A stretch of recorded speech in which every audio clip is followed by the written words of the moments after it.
आज के डॉक्टर अम्बेडकर भगवान बुद्ध जयंती के कार्यक्रम में उपस्थित हुए अकोला और बुल्ढाना जिले के नागरिकों, ये डॉक्टर अम्बेडकर भगवान बुद्ध की जयंती जो है इसको हम लगातार कंटिन्यूअसली अप्रैल और मई महीने में जो है वो बहुत बड़े पैमाने पर मनाते हैं। और उसको मनाने के पीछे मकसद ये है कि बाबा साहब अम्बेडकर और भगवान बुद्ध की जो विचारधारा है, जो धम्म है, वो देश और दुनिया में उसके आधार पे पूरे मानवता का कल्याण होना चाहिए, बहुजन समाज की मुक्ति होना चाहिए, प्रबुद्ध भारत का निर्माण होना चाहिए। इन बातों को ध्यान में रखकर जो है बाबा साहब अम्बेडकर और भगवान बुद्ध की जयंती को कंटिन्यूअसली जो है अप्रैल और मई महीने में मनाते हैं। इसका राष्ट्रीय आयोजन इस बार हमने भोपाल में किया, मध्य प्रदेश में, जहां देश भर से लोग आए थे। और अभी वेरियस जिलों में जो है वो ये जयंती हो रही है। पिछले संडे को मैं चंद्रपुर में था। चंद्रपुर में काफी बड़ा आयोजन था, वहां पर बहुत बड़े ग्राउंड में जो है इसका आयोजन हुआ। उसका यूट्यूब पर हमने एक पोस्ट भी किया है, आप चाहे तो यूट्यूब में उसको देख सकते हैं। आज ही जी जयंती केली, आपण ही जी जयंती करतोय याच्यामध्ये आपण काही लोकांचा आदर सत्कार केलेला आहे, जे लोक चांगले कार्य करतायत आपल्या जीवनामध्ये, शिक्षणामध्ये असतील किंवा सामाजिक जीवनामध्ये असतील किंवा राजकीय क्षेत्रामध्ये जे लोक असतील त्यांचा आपण इथे सत्कार केलेला आहे, जेणेकरून आपल्या बहुजन समाजामध्ये जे लोक आहेत, चांगले लोक जे आहेत, मग ते SC ST असो किंवा DPNT OBC असो किंवा रिलिजियस मायनॉरिटीज असो, त्यांच्यामधून जे चांगले लोक आहेत त्यांना एक प्रोत्साहन मिळालं पाहिजे, म्हणून एम्बसने जे आहे चांगल्या लोकांचा थोडा सत्कार व्हावा। कारण आपण जे आहे क्रिटिसिझम जास्त करतो, निंदा जास्त करतो, पण अप्रिसिएशन नसतं आपल्याकडे। म्हणजे आपल्या समाजामध्ये, देशामध्ये खूप चांगले लोक आहेत पूर्ण भारतामध्ये, पण आपला ऍटिट्यूड निगेटिव्ह आहे, आपण जास्त क्रिटिसिझम करतो। हा निगेटिव्हिटी समाजामधून नाहीशी करायसाठी आणि जे चांगले लोक आहेत त्यांना रिकॉग्नाइज करण्यासाठी, त्यांना प्रोत्साहित करण्यासाठी हा एक छोटासा जे आहे ते सत्कार कार्यक्रम सुद्धा आज होता। आणि जिथे मंचवर जे लोक बसलेले आहेत त्यांची विचार सुद्धा आपण लोकांनी ऐकले असते। आज दोन विषयावर प्रमुखता जे आहे आपण इथे समजण्यासाठी बसलेलो आहोत। एक विषय जो मला वाटते आपण आयोजकांनी जो घेतलेला आहे तो हा की भारताचं संविधान, भारताची जी राज्यघटना आहे तीच आपली जी आहे ते राष्ट्रीय ग्रंथ आहे आणि बुद्ध आणि त्यांचा धम्म आणि त्रिपिटक हे वैश्विक ग्रंथ आहेत आणि याच्यानेच मानव दुःखाची निर्मिती निराकरण होऊ शकतो आणि विश्वाला आपण सुखमय करू शकतो। म्हणजे the constitution of India and Buddhism and the Tripitaka are the three major documents and scriptures that we will be discussing today. This is the first point. And the second point that we have, it's right to you see, discuss here, we will be trying to discuss here is that की आंबेडकर वादाने आणि आंबेडकर वादाच्या नीतीने ह्या दोन गोष्टी ज्या आहेत, म्हणजे आंबेडकरिझम and policy of आंबेडकरिझम, आंबेडकरवादाने आणि आंबेडकरवादाच्या नीतीनेच बहुजन समाजाची मुक्ती होऊ शकते, प्रबुद्ध भारताचा निर्माण होऊ शकतो आणि त्याच्या समोर जाऊन एक प्रबुद्ध विश्व सुद्धा निर्माण होऊ शकतो। असे दोन विषय जे आपण आज इथे चर्चेसाठी घेतलेले आहेत। मी मराठीमध्ये बोलणार तुमच्या मनाच्या समाधानासाठी, पण थोडं इंग्लिशमध्ये सुद्धा बोलणार आणि थोडं हिंदीमध्ये सुद्धा बोलणार, कारण हिंदी आमची राज्यभाषा आहे आणि हा मुवमेंट फक्त महाराष्ट्रापुरता नाही किंवा अकोला डिस्ट्रिक्ट पर्यंत नाही। आणि आजचा हा व्याख्यान नाही, मी इथे काही व्याख्यान करायला आलो नाही, कारण मी काही फक्त व्याख्यान करून घरी झोपणारा माणूस नाही। मी आंबेडकरवादाला देशामध्ये यशस्वी करण्यासाठी आपल्या जीवनाला समर्पित केलेलं आहे आणि हे अंदाज खूप मोठं ऑर्गनायझेशन बनवलेलं आहे, म्हणून व्याख्यान मी द्यायला इथे आलो नाही। म्हणून it will be a combination of various languages and the explanations that are required for making you understand Ambedkarism and how we can make Ambedkarism successful. तर भारतामध्ये आणि विश्वामध्ये आता सर म्हणाले की डॉक्टर बाबासाहेब आंबेडकरांची जयंती पूर्ण विश्वामध्ये व्हायला पाहिजे। अगदी खरं बोलले, आणि मी तुम्हाला सांगू इच्छितो की बाबासाहेब आंबेडकरांची जयंती आता फक्त भारतामध्ये नाही, भारताच्या बरोबर डॉक्टर बाबासाहेब आंबेडकरांची जयंती ऑलरेडी मागील 5 ते 10 वर्षांपासून इंग्लंडमध्ये होते, अमेरिकामध्ये होऊन राहिलेली आहे, कॅनडामध्ये होऊन राहिलेली आहे, युनायटेड अरब एमिरेट्समध्ये होऊन राहिलेली आहे, दुबईमध्ये होते, पाकिस्तानमध्ये होते, जपानमध्ये होते, ऑस्ट्रेलियामध्ये होते, अशी विश्वाच्या कमीत कमी 12 ते 15 कंट्रीजमध्ये डॉक्टर बाबासाहेब आंबेडकरांची जयंती ऑलरेडी जी आहे ते होऊन राहिलेली आहे आणि त्याचं प्रमाण खूप मोठ्या प्रमाणात वाढत चाललेलं आहे. आता 14 तारखेला जपानमध्ये कोयासा युनिव्हर्सिटीमध्ये वाकायामा प्रोव्हिन्समध्ये, जसं आपला महाराष्ट्र एक स्टेट आहे भारतामध्ये, तसं वाकायामा एक प्रोव्हिन्स आहे, प्रोफेक्चर आहे तिथे, आणि त्या प्रोव्हिन्समध्ये कोयासा युनिव्हर्सिटी आहे. तिथे बाबासाहेब आंबेडकरांची एक पूर्णकृती जी स्टॅच्यू आहे, जसं आपण बघतो की महाराष्ट्रामध्ये जागी जागी मोठे स्टॅच्यूज आहेत बाबासाहेब आंबेडकरांचे, किंवा पार्लमेंटमध्ये आपण बघतो की बाबासाहेब आंबेडकरांचा फार मोठा ग्रँड स्टॅच्यू आहे, तसा 14 तारखेला जॅपनीज गव्हर्नमेंटने बाबासाहेब आंबेडकरांचा स्टॅच्यू लावला. याच्यापूर्वी आपण सर्वांना माहिती आहे की कोलंबिया युनिव्हर्सिटीने बाबासाहेब आंबेडकरांचा अर्धपूर्ण जे पुतळा असतो, म्हणजे एवढा जे असतो त्याला आपण बस्ट म्हणतो इंग्लिशमध्ये, तो कोलंबिया युनिव्हर्सिटीच्या एंट्रन्समध्ये लावलेला आहे. लेहमॅन लायब्ररी लंडन आणि लंडन स्कूल ऑफ इकॉनॉमिक्स, तिथे बाबासाहेब आंबेडकरांचे बस्ट आहेत आणि पोर्ट्रेट्स आहेत. कॅनडामध्ये सायमन फ्रेझर युनिव्हर्सिटीमध्ये बाबासाहेब आंबेडकरांचे जे आहेत ते पोर्ट्रेट्स आहेत. जपानमध्ये आता लागलेला आहे. पुढच्या वर्षी असं ऐकून राहिलेलो आहे की UK आणि फ्रान्समध्ये सुद्धा बाबासाहेब आंबेडकरांना काही मोठं जे आहे ते ऑनर होणार आहे, कारण पुढचं 14 एप्रिल 125वा जयंती आहे बाबासाहेब आंबेडकरांची. 125th इयर डॉक्टर आंबेडकरांना पूर्ण होतील 1891 पासून. तर पुढचा जो वर्ष आहे त्याचा खूप मोठा सेलिब्रेशन विश्वामध्ये होत आहे आणि तसं एम्बसने सुद्धा स्टार्ट केलेला आहे. 28 जून पासून एम्बस स्वतः 1 वर्ष पूर्ण जे आहे बाबासाहेब आंबेडकरांचा 125th इयर सेलिब्रेशन जे आहे त्याचं ऑर्गनायझिंग करत आहे. त्याचा पहिला प्रोग्राम अमरावतीमध्ये 28 तारखेला आहे आणि मग पूर्ण भारतामध्ये होईल आणि वर्ल्ड लेवलवर त्याचं आम्ही कोऑर्डिनेशन करतो. ह्या सर्व गोष्टी ज्या होऊन राहिलेल्या आहेत आणि भारतामध्ये तर बोलायलाच नको की 14 एप्रिल आली म्हणजे कुणाला देण्याची गरज नसते. 14 एप्रिल आली, मी एक वेळा वर्धावरने येत होतो, वर्धापासून मी येत होतो, मला काही काम होतं, यवतमाळकडे मी जात होतो नागपूरकडनं. वर्धामध्ये गांधीजीच्या स्टॅच्यूवर मला 4 हार मिळाले. मला ड्रायव्हरला मी म्हणलो यार आज डेट कौन सा है, तो ड्राइवर बोले सर आज 2 अक्टूबर है. अच्छा, मैं बोला इसके लिए हार पहनाए हुए हैं, लेकिन गांधी जी के पुतले पे हार केवल बहुत कम दिख रहे हैं. तर मला थोडीशी जिज्ञासा वाटली. तर मी तिथे थांबलो. एक चांगलं दुकान होता, तिथे थांबलो. म्हटलं यार गांधी जी का वो प्रोग्राम हो गया क्या? तो बोले हाँ सर हो गया. मैं बोला यार ये इतने ही हार पहना है, 4-5 दिख रहे. तो बोले हाँ इतना ही पहना है. तो मैंने कहा यार वो कांग्रेस वालों का, सेवा दल वालों का भी प्रोग्राम हो गया क्या? तो बोले सर हो गया.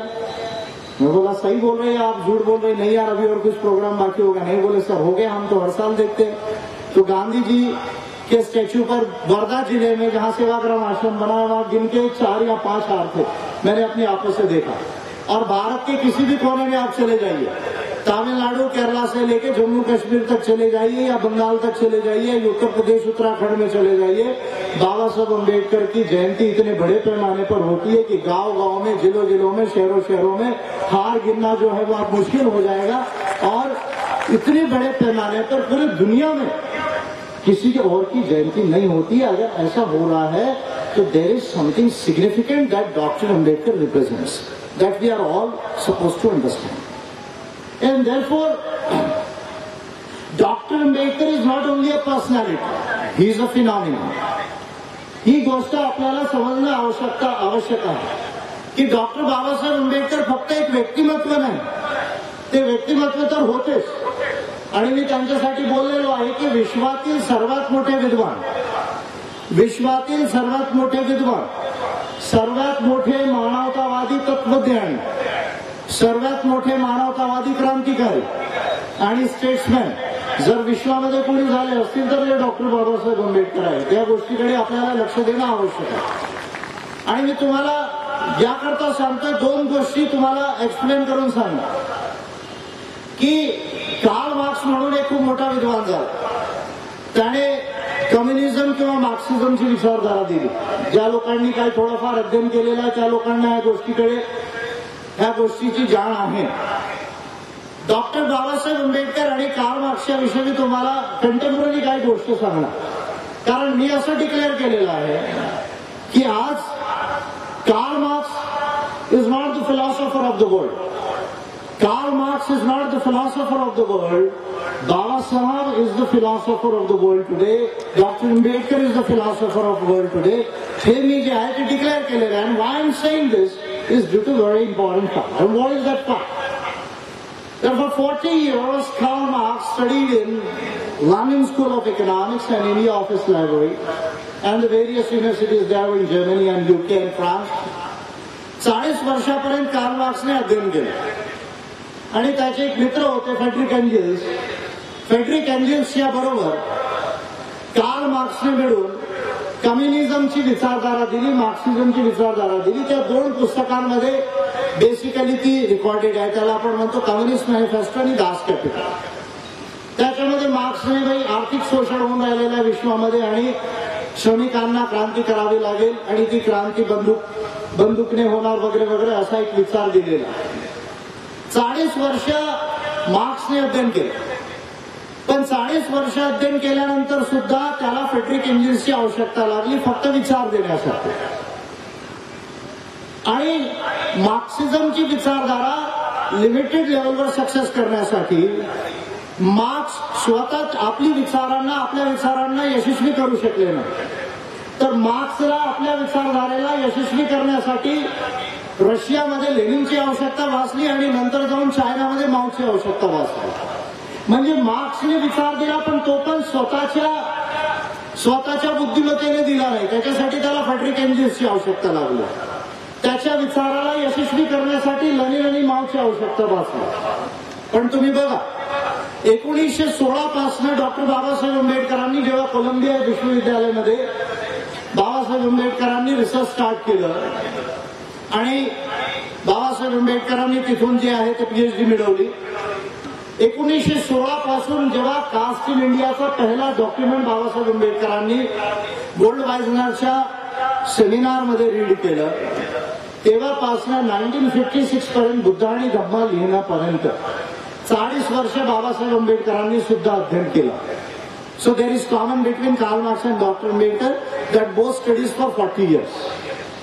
पण तुम्ही मजेची बाब बघाल की बाबासाहेब आंबेडकरांना मार्क्सला मार्क्सिझमची विचारधारा देण्यासाठी एंजेल्सची आवश्यकता भासली.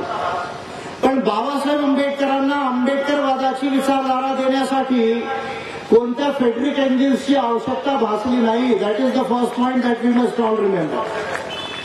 मार्क्सला आपल्या विचारधारेला यशस्वी करण्यासाठी लिमिटेड लेवलवर लेनिन आणि माओची आवश्यकता भासली. पण बाबासाहेब आंबेडकरांना आंबेडकरवादाच्या आधारावर आंबेडकरिझमच्या विचारावर भारतामध्ये क्रांती करण्यासाठी विश्वातील सर्वात मोठी मानवतावादी क्रांती करण्यासाठी लेनिन आणि माओची आवश्यकता भासली नाही. बाबासाहेब आंबेडकर एकमात्र असे फिलॉसॉफर आहेत ज्यांनी फिलॉसॉफी पण दिली आणि सर्वात मोठी क्रांती सुद्धा स्वतःच्या हयातीत स्वतःच्या जीवनामध्ये आणली.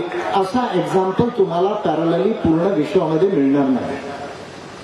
अँड देअरफॉर कार्ल मार्क्स जो आहे त्याची जी विचारधारा आहे त्याचा जो तत्वज्ञान आहे तो फक्त पोटापर्यंत सीमित आहे. तो फक्त पोटापर्यंत म्हणजे आर्थिक शोषणाविषयी बोलतो. पण बाबासाहेब आंबेडकरांची विचारधारा पोटाच्या समोर जाऊन नाक आणि नाकाच्या समोर जाऊन मन हे जे 3 तत्व आहेत त्याच्यामध्ये complete reconstruction of the world म्हणजे जगाची पुनर्रचना कशी होऊ शकते, ह्या जगामधून दुःखाचं निवारण कसं होऊ शकतो आणि विश्वाला आपण सुखमय कसं बनवू शकतो याचा कम्प्लीट तत्वज्ञान ज्याला आपण फिलॉसॉफी म्हणतो किंवा आयडिओलॉजी, ज्या आयडिओलॉजी थॉट्सच्या बेसिसवर चळवळी चालतात किंवा त्याच्यासाठी कशी नीती असावी हे सर्वच सर्व जे आहे कंप्लीट फिलॉसॉफी, पॉलिसी, आयडिओलॉजी आणि वे हे बाबासाहेब आंबेडकरांनी दिलेलं आहे. हे एक महत्वपूर्ण. And therefore when we are discussing doctor Ambedkar, we have to understand not only the Dalit or the Bahujan context or the national context, but also the world context that Dr. Ambedkar spoke about. म्हणजे जेव्हा आपण Babasaheb आंबेडकरांविषयी discuss करतो तर तेव्हा फक्त दलितांचा किंवा बहुजनांचा जो संदर्भ आहे, फक्त ओबीसीचा किंवा एससी एसटी डीटीएनटीचा जो संदर्भ आहे किंवा धार्मिक अल्पसंख्याकांचा जो संदर्भ आहे, फक्त तेवढं डिस्कस करूनच चालणार नाही.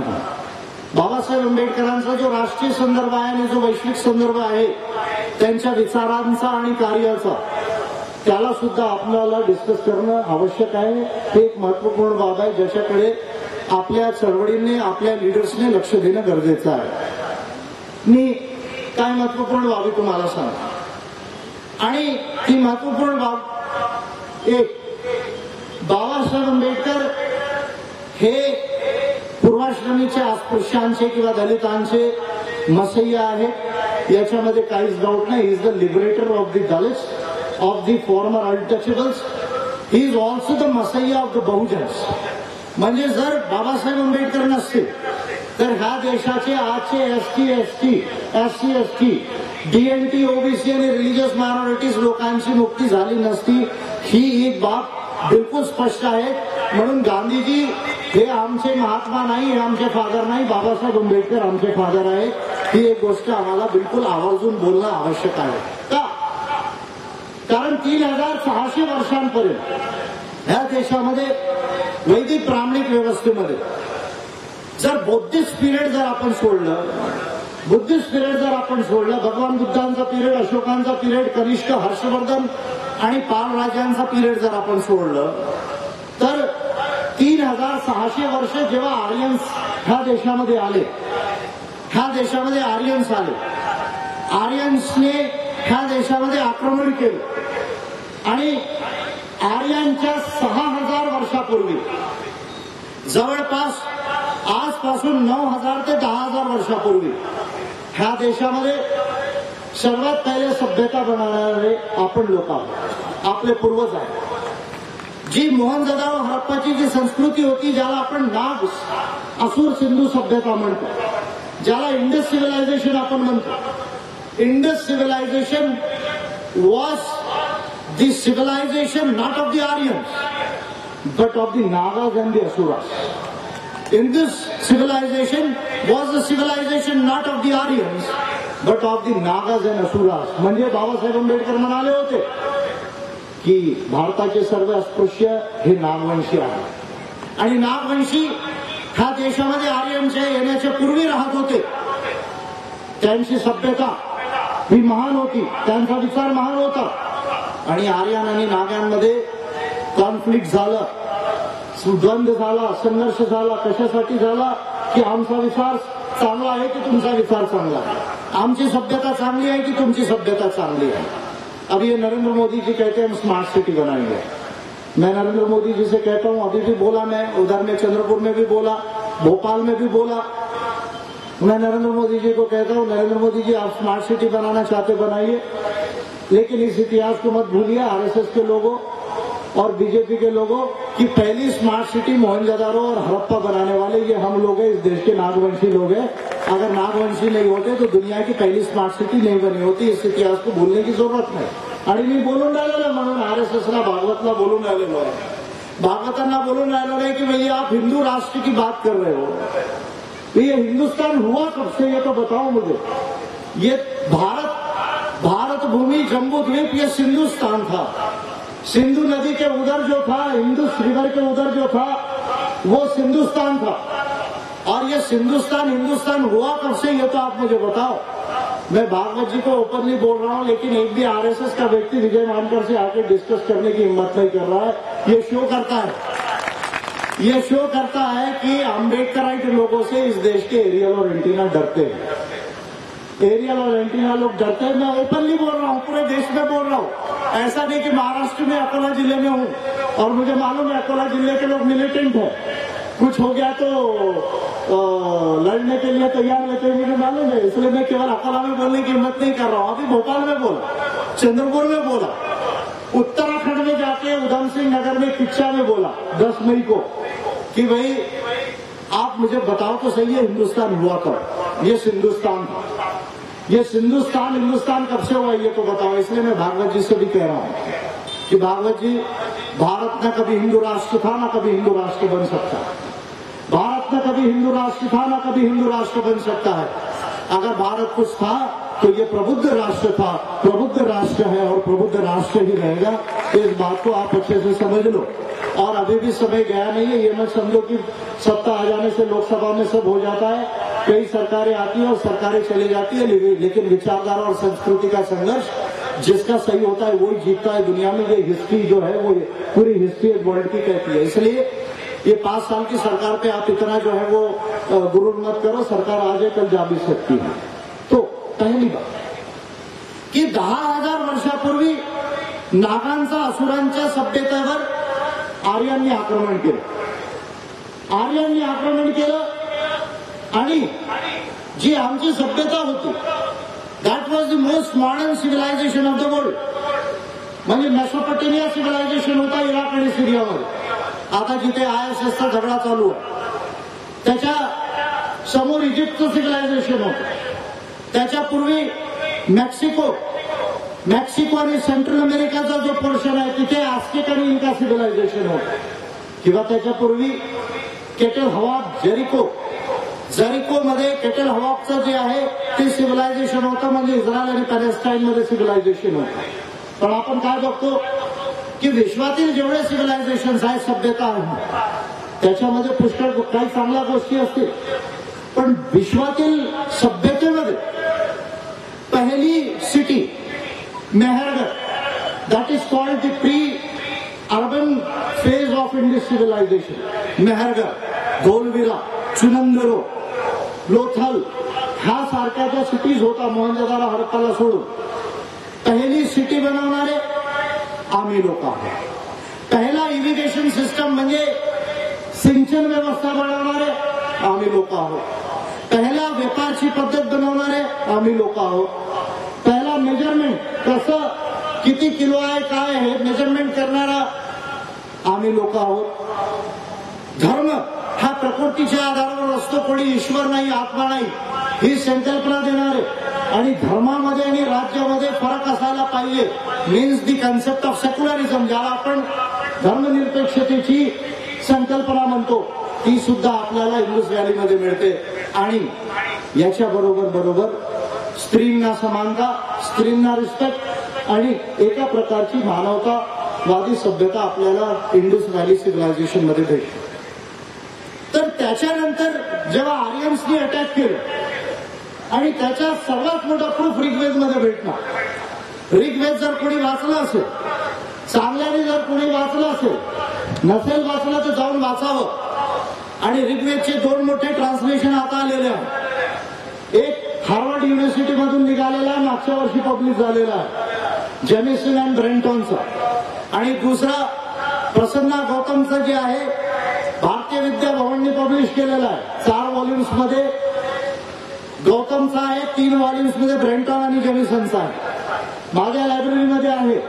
मला माहिती नाही की किती एरियल एंटिनाने वाचलं, पण माझ्या इन्फॉर्मेशनच्या अनुसार भारतामध्ये ते वेद फक्त 2 लोकांच्या लायब्ररीमध्ये आहेत। आता हार्वर्ड युनिव्हर्सिटीमध्ये जे काढलं त्याच्यामधील एक लायब्ररी माझी आहे, ही स्वाभिमानाने सांगू शकतो। आणि म्हणून ज्यांनी नाही वाचलं त्यांनी जाऊन वाचावं। वेदामध्ये 90% पेक्षा जास्त आपल्याला आर्यांनी जे नागांवर असुरांवर अटॅक केलं त्याचे प्रूफ भेटणार। इसको मारो, उसको मारो, इसकी गाय लूट के लाओ, इसके जवाहरात लूट के लाओ, उसके घर को डिस्ट्रॉय करो, उसको जलाओ, इंद्र आओ, सोम पियो, फिर आप थक गए होंगे तो ये थोड़ी सी लड़कियां रखो।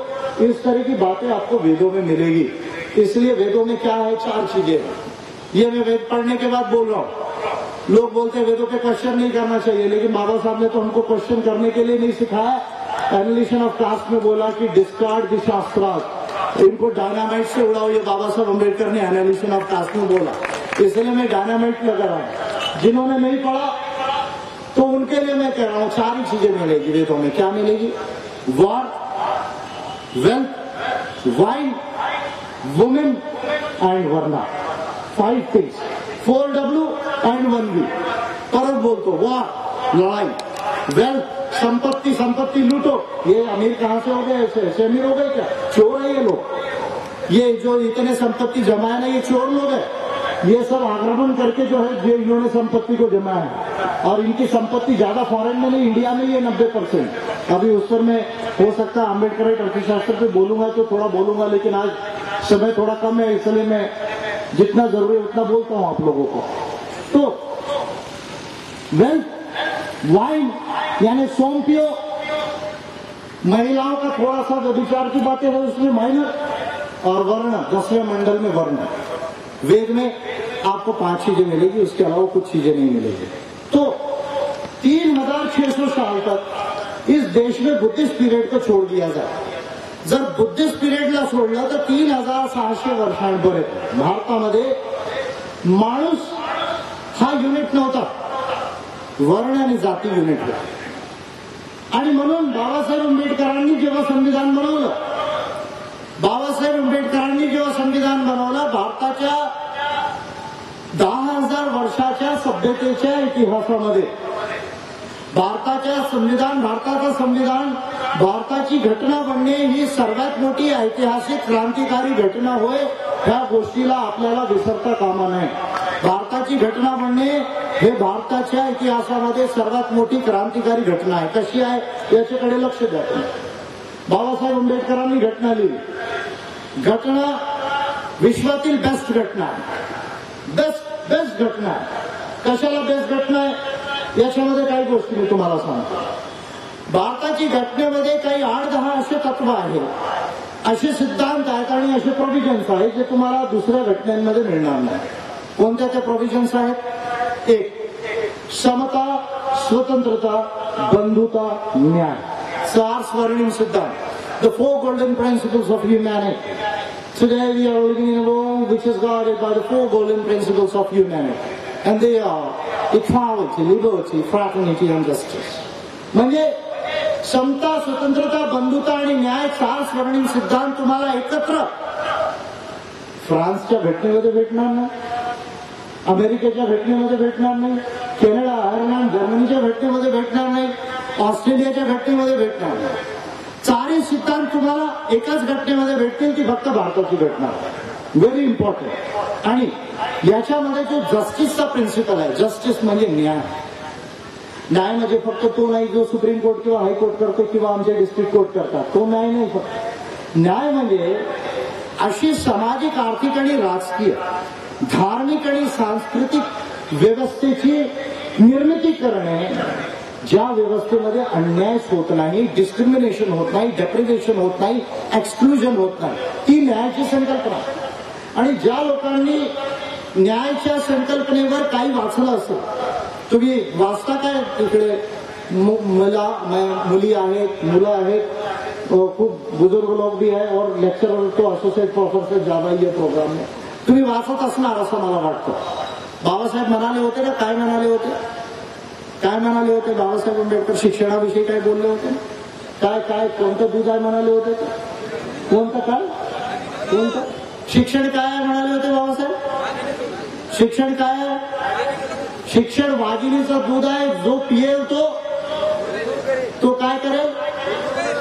पण तुम तो गुर्रा नहीं रहे, तुम गुर्रा नहीं रहे, तुम लोग आणि काय लोक असे झाले आहेत, बरोबर आहे की नाही? का झालेले आहेत? कारण we are not taking education, the right education. सुशिक्षण, जे बाबासाहेब आंबेडकरांनी सुशिक्षण म्हणाले होते, त्याला घेण्याची प्रक्रिया कमी झालेली आहे, पण याच्याकडे विशेष लक्ष देणं गरजेचं आहे। हायर एज्युकेशन अँड की पोस्ट बाबासाहेबांच्या दलित लिबरेशन थेअरीचा फार मोठा कन्सेप्ट आहे।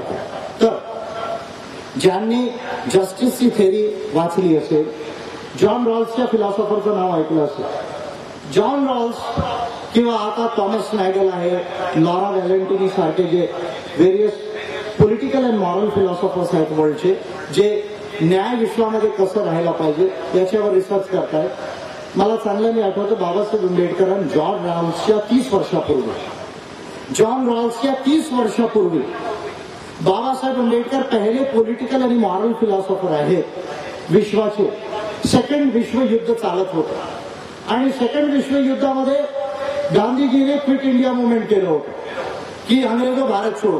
तो बाबा साहेब म्हणाले गांधीजी ये इसको समझता नहीं, बोले गांधी को, ये गांधी मूर्ख है बोले। बाबा साहेब आंबेडकर म्हणाले गांधी को समझता नहीं। क्यों? बाबा साहेब म्हणाले कि गांधी जी का सत्याग्रह और उपोषण इसलिए चल रहा है क्योंकि अंग्रेज लोग हैं, क्योंकि Britishers they believe in democracy. अंग्रेज लोग कुछ ना कुछ डेमोक्रेसी में बिलीव करते हैं, इसलिए गांधी जी का सत्याग्रह चलता है। अगर हिटलर जीत गया और हिटलर इंडिया के बॉर्डर पे आ गया और गांधी जी सत्याग्रह पे बैठे तो हिटलर गांधी को सुनेगा नहीं, डायरेक्ट गोली मारेगा वो। तो इसलिए गांधी को समझता नहीं है, मैंने उसको जो है कि देश की दुनिया में क्या चल रहा है। तो म्हणून बाबासाहेब म्हणाले सेकंड वर्ल्ड वॉर के समय में कि this war is war between democracy and dictatorship. ही जी हा जो युद्ध आहे, हा युद्ध साधारण फक्त काही देशांचा युद्ध नाही, हा युद्ध दोन विचारांसाठी, दोन व्यवस्थांसाठी आहे। एकीकडे काही देश लोकतंत्रासाठी लढतायत आणि काही देश हुकुमशाहीसाठी लढतायत। बाबासाहेब आंबेडकरचा प्रेडिक्शन बघा, आणि म्हणून बाबासाहेब आंबेडकर तेव्हा विश्वयुद्ध चालू आहे, सेटलमेंट झाला नाही विश्वयुद्धाचा, आता डिसिजन व्हायचा आहे। बाबासाहेब आंबेडकर लेबर मेंबर होते तेव्हा 1942 मध्ये। 42च्या वेळेस 39 to 44 जे विचार दिलेत बाबासाहेब आंबेडकरांनी, त्या विचारांविषयी मी सांगतोय तुम्हाला। ज्या वेळेस 42 मध्ये शेड्यूल कास्ट फेडरेशन बनली 1942 मध्ये जुलैमध्ये, 18, 19, 20 जुलैला नागपूरमध्ये, त्यावेळेसचा विचार आहे। शेड्यूल कास्ट फेडरेशन नाव बघा, पार्टी शेड्यूल कास्टची, पण विचार वैश्विक लेवलचा। काय म्हणतायत बाबासाहेब की हा विश्वयुद्ध लोकशाही आणि हुकुमशाहीच्या मधला युद्ध आहे आणि आम्ही लोकशाहीच्या बाजूने आहोत। आम्हाला ह्या विश्वामध्ये, देशामध्ये नाही, ह्या विश्वामध्ये लोकशाही हवी आहे, लोकशाहीची व्यवस्था हवी आहे। आम्ही हुकुमशाहीला जिंकू देणार नाही।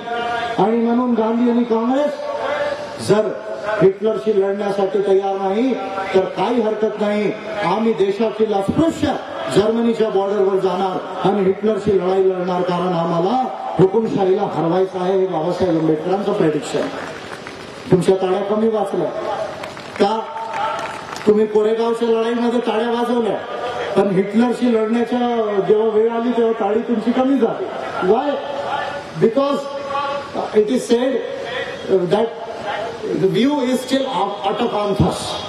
Out of context म्हणजे आतापर्यंत विचार वर्ल्ड व्ह्यू नाही झालेला आहे। आतापर्यंत फक्त गावापर्यंत, शहरापर्यंत किंवा जिल्ह्यापर्यंत जे आहे ते विचार आहे, पण बाबासाहेबांचा विचार तसा नाही। तुम्ही बघा, बाबासाहेब आंबेडकर एकीकडे अस्पृश्यांविषयी विचार करतात, दुसरा विषय मुस्लिम विषयी विचार करतात, त्या देशाच्या लोकशाही आणि घटनेविषयी विचार करतायत, त्याचबरोबर विश्वाविषयी सुद्धा विचार करतात। आणि म्हणून मी म्हणतोय की मार्क्स विश्वाचे फिलॉसॉफर नाही, बाबासाहेब आंबेडकर हे विश्वाचे फिलॉसॉफर आहे। ही गोष्ट लक्ष देण्याची गरज आहे। तर बाबासाहेब आंबेडकर हे म्हणाले की जर शांती विश्वामध्ये आणायची असेल तर न्यायाच्या आधारावर विश्वाची रचना करणे गरजेचं आहे। That means we want a democratic world order, म्हणजे विश्वामध्ये लोकशाहीची व्यवस्था यायला पाहिजे आणि विश्वाची पुनर्रचना न्यायाच्या सिद्धांताच्या आधारावर व्हायला पाहिजे। हे बोलणारे पहिले फिलॉसॉफर विश्वाचे हे डॉक्टर बाबासाहेब आंबेडकर आहे। या गोष्टीकडे आपल्याला लक्ष देणं गरजेचं आहे। Now when we are speaking this, तर समता, स्वतंत्रता, बंधुता, न्याय, न्यायाचा सिद्धांत फक्त भारतीय घटनेमध्ये फंडामेंटल राईट ऑफकोर्स तुम्हाला भेटतील, सर्व राज्य घटनांमध्ये मूलभूत हक्क आहेत। त्याच्याबरोबर मानव अधिकारांची संकल्पना, मानव अधिकारांविषयी ज्या लोकांनी वाचलं असेल, 10 डिसेंबर 1948ला universal declaration of human rights आलं। तुम्ही 4 विजन बघा बाबासाहेब आंबेडकरांचं, बाबासाहेब आंबेडकरांनी विश्वामध्ये लोकशाही असायला पाहिजे, लोकशाहीची व्यवस्था असायला पाहिजे असं 1945च्या पूर्वी बाबासाहेब आंबेडकरांनी मत व्यक्त केलं. आज विश्व लोकशाहीकडे खूप मोठ्या प्रमाणावर चाललेलं आहे. इस्लामिक कंट्रीजला जर सोडलं तर लोकशाही इस्लामिक कंट्रीजमध्ये पण आहे, टर्कीमध्ये आहे, इंडोनेशियामध्ये आहे. पण काही इस्लामिक कंट्रीजला सोडलं तर पूर्ण विश्वामध्ये लोकशाही आलेली आहे. बाबासाहेब आंबेडकर विश्वामध्ये पूर्णपणे लोकशाही येण्याच्या पूर्वी हा विचार देतात. मानव अधिकार 1948 मध्ये आला 10 डिसेंबरला. त्याच्या पूर्वी राज्यघटनेचा जो ड्राफ्ट आहे 21 फरवरी 1948ला बाबासाहेब आंबेडकरांनी ड्राफ्ट दिला राज्यघटनेचा संविधान सभेमध्ये. आणि त्याचा जो प्रियंबल आहे, प्रस्तावना आहे, त्याच्यामध्ये एक वर्ड आहे डिग्निटी ऑफ इंडिव्हिज्युअल, मानवाची गरिमा, मानवाची गरिमा, डिग्निटी ऑफ इंडिव्हिज्युअल. आता जर ह्युमन राईट्सची फिलॉसॉफी तुम्ही पूर्ण वाचली तर तुम्हाला एक गोष्ट लक्षात येईल की ह्युमन राईट्सचा पूर्ण सिद्धांत हे डिग्निटी ऑफ इंडिव्हिज्युअलच्या प्रिन्सिपलवर आधारित आहे. आणि बाबासाहेब आंबेडकरांच्या घटनेमध्ये जी ओरिजिनल घटनाचा विचार होता बाबासाहेब आंबेडकरांचा, स्टेट्स अँड मायनॉरिटीजचा, ज्याला 24 मार्च 1948ला बाबासाहेब आंबेडकरांनी संविधान सभेमध्ये टेबल केलं होतं, ज्याच्यामध्ये बाबासाहेब आंबेडकरांनी एक फार महत्वपूर्ण आर्ग्युमेंट फंडामेंटल राईटसाठी केलं होतं. काय तो आर्ग्युमेंट होता की आमच्या राज्यघटनेमध्ये आर्थिक अधिकार आणि सांस्कृतिक अधिकार हे मूलभूत हक्क असायला पाहिजे. आता तुम्ही बघा, एखाद्याला जर नोकरी नाही, एखाद्याला जर घर नाही, एखाद्याला जर भरपोट जर जेवण नाही, तर तो हायकोर्टमध्ये किंवा सुप्रीम कोर्टमध्ये रिट पिटिशन टाकू शकत नाही आर्टिकल 32 आणि 226 मध्ये. Why? Because the economic rights are not the fundamental rights in the present constitution. पण बाबासाहेब आंबेडकरांचा ओरिजिनल व्ह्यू काय होता स्टेट्स अँड मायनॉरिटीज मध्ये, की आर्थिक अधिकार, आर्थिक हक्क हे मूलभूत हक्क असायला पाहिजे. आणि तीच बाब आवर्जून संयुक्त राष्ट्राने 1966 मध्ये 1966 मध्ये दोन कोव्हेनंट्स आणि एक कन्व्हेन्शन पास झालं. त्याला आपण म्हणतो international covenant of economic, social and cultural rights, international covenant of civil and political rights. आणि तिसरा कन्व्हेन्शन झालं international convention of elimination of all forms of racial discrimination. असे 3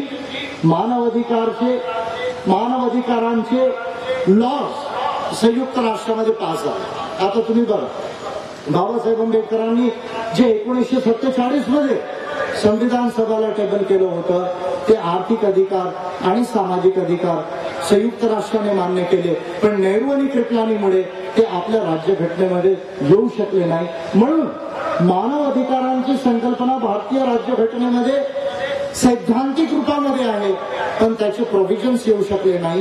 ही एक बाब आहे ज्याच्याकडे लक्ष देणं गरजेचं आहे आणि चळवळीचा विषय आहे. कॉन्स्टिट्यूशनच्या इम्प्लिमेंटेशन आपल्याला करावं लागेल. आणि जी बाबी कॉन्स्टिट्यूशनमध्ये बाबासाहेब आंबेडकर आणू इच्छित होते त्या गोष्टी ज्या नेहरूंनी किंवा कृपलानींनी येऊ दिल्या नाही त्या गोष्टींना सुद्धा आपल्याला आणावं लागेल. ही महत्वाची गोष्ट आहे. तर मूलभूत हक्कांबरोबर मानव हक्कांची संकल्पना, कल्याणकारी राज्य म्हणजे पहिला राजा याचा मनुस्मृतीच्या अनुसार त्याची ड्युटी होती ब्राह्मणांना प्रोटेक्ट करणं, देवळांना प्रोटेक्ट करणं, गायींना प्रोटेक्ट करणं. आणि काय करणे, जर मनुस्मृतीचा लॉ तोडलं, एखाद्या चमाराने, एखाद्या माड्याने, एखाद्या कुणबीने जर वेद वाचले, वेद शिकवण्याचा प्रयत्न केलं तर त्याची जीभ कापणे, त्याच्या कानात कास्य टाकणे, अशा प्रकारचे ज्याला आपण इनह्युमेन अँड अनजस्ट लॉज म्हणतो, अमानवतावादी अन्यायकारी जे कानून म्हणतो त्याचे इम्प्लिमेंट करणे हे राजाची ड्युटी होती. पण बाबासाहेब आंबेडकरांनी जी आपली राज्यघटना बनवली त्याच्यामध्ये स्टेट म्हणजे गव्हर्नमेंट किंवा स्टेटमध्ये पार्लमेंट, गव्हर्नमेंट आणि प्रेसिडेंट आणि इकडे असेंब्ली आणि हायकोर्ट्स वगैरे सर्व मिळून जी एक व्यवस्था बनवली त्याच्यामध्ये कल्याणकारी राज्याची संकल्पना दिली, वेलफेअर स्टेट. म्हणजे पार्लमेंटची काय जबाबदारी आहे, गव्हर्नमेंटची काय जबाबदारी आहे, ज्युडिशरीची काय जबाबदारी आहे, लोकांचा कल्याण करणे, भारतीय राज्यघटनेमध्ये भेटणे. याच्याबरोबर संसदीय लोकतंत्र आला, संसदीय लोकशाही आली. भारतामध्ये संसदीय लोकशाही आली त्याच्यामुळे आज आपण आपले प्रतिनिधी निवडू शकतो. भारतामध्ये 3600 वर्ष संसदीय लोकशाही नव्हती. बुद्धिस्ट पिरियडमध्ये पण नव्हती. अशोकाच्या शासनामध्ये पण संसदीय लोकशाही नव्हती. अशोकाचा शासन मानवतावादी होता पण संसदीय लोकशाही नव्हती. फक्त भिक्खू संघांमध्ये संसदीय लोकशाहीचे प्रॅक्टिसेस होते. आज भारतीय राज्यघटनेमध्ये संसदीय लोकशाही आली. याच्याबरोबर CAG, election commission of India, supreme court आणि हायकोर्टची स्वतंत्रता आणि याच्याबरोबर फ्लेक्झिबल फेडरलिझम म्हणजे संघीय राज्य प्रणाली आणि याच्याबरोबर एससी एसटी ओबीसीला आरक्षण आणि आदिवासींना स्पेशली आरक्षणच्या बरोबर 5वी अनुसूची आणि 6व्या अनुसूचीमध्ये 5th शेड्यूल आणि 6th शेड्यूलमध्ये स्वयंशासन आणि मालकीचे अधिकार, ज्याला आपण इंडिजिनियस राईट्स म्हणतो, म्हणजे रिझर्वेशन आणि इंडिजिनियस राईट्स. तर भारतीय राज्यघटनेमध्ये एवढ्या साऱ्या विशेष गोष्टी आहेत जे तुम्हाला दुसरा कोणत्याही देशाच्या राज्यघटनेमध्ये एकत्र भेटणार नाही. आणि जर बोलायचं झालं तर भारतीय राज्यघटना ही पहिली राज्यघटना आहे जिने समता, स्वतंत्रता, बंधुता न्यायाच्या सिद्धांतांना एक्सेप्ट केलं, रिझर्वेशनला एक्सेप्ट केलं, इंडिजिनियस राइट्सला एक्सेप्ट केलं. आणि म्हणून मी आरएसएस के लोगों को कहता हूं, भागवत जी को एंड कंपनी को, कि भारत अगर एक संघ है, एक राष्ट्र है, तो ये आपके धर्म के वजह से नहीं, आपकी संस्कृत भाषा के वजह से नहीं, या आपकी और किसी संस्कृति के वजह से नहीं. अगर भारत एक संघ है, एक राष्ट्र है, तो बाबा साहब अम्बेडकर के राज्य घटना के वजह से है. इस बात को ध्यान में रखने की जरूरत है. आणि म्हणून बाबासाहेब आंबेडकरांनी बहुजनांना तर लिबरेट केलं. कसं लिबरेट केलं? बहुजनांना बाबासाहेब आंबेडकरांनी नागरिक बनवलं. लक्षात द्या, तेली, माळी, कुणबी, लोहार, सुतार, कुमार, शिल्पी ह्या देशामध्ये ऋग्वेद ने कहला कहां से पैदा हुआ? पाव के तलवे से. कुठून पैदा झाला? माळी कुठून झाला? कुणबी कुठून झाला?